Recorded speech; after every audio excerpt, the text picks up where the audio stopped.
Bonjour à tous, aujourd'hui nous allons faire la fiche technique d'examen du délivre. Ça consiste à examiner le placenta après l'accouchement pour vérifier son intégrité parce qu'une rétention d'un fragment placentaire, donc un bout du placenta ou les membranes, peut causer d'hémorragie. L'examen du délivre nous permet aussi de déceler des pathologies ou des anomalies. Pour effectuer cette fiche technique, nous aurons besoin du nécessaire pour le lavage des mains. Des gants propres ou stériles, c'est selon l'indication. En cas d'examen d'anapathe, on aura besoin de gants stériles pour effectuer les prélèvements. Concernant la technique, l'examinateur va se laver les mains et il va mettre des gants selon l'indication. Par la suite, le placenta qui est recueilli dans un plateau, il va prendre des compresses et il va nettoyer le placenta des cailloux, surtout sur la face maternelle, pour bien voir les cotylédons. L'examinateur va chercher s'il y a un cotylédon manquant. Il va voir la coloration, l'odeur.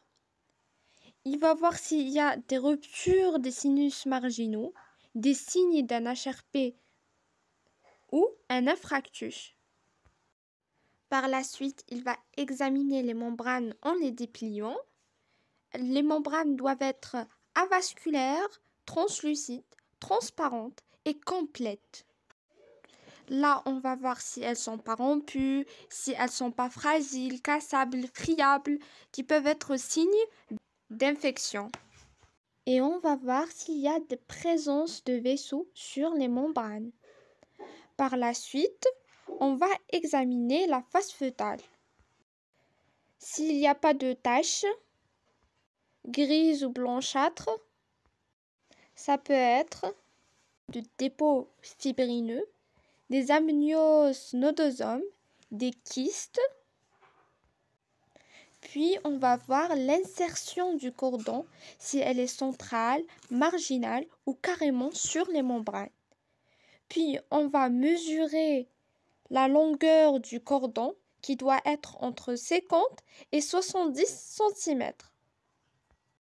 Et aussi la présence de 2 artères et une veine. Et au final, on va peser le poids du placenta qui doit être entre 500 et 600 grammes, 1 sur 6 du poids fœtal.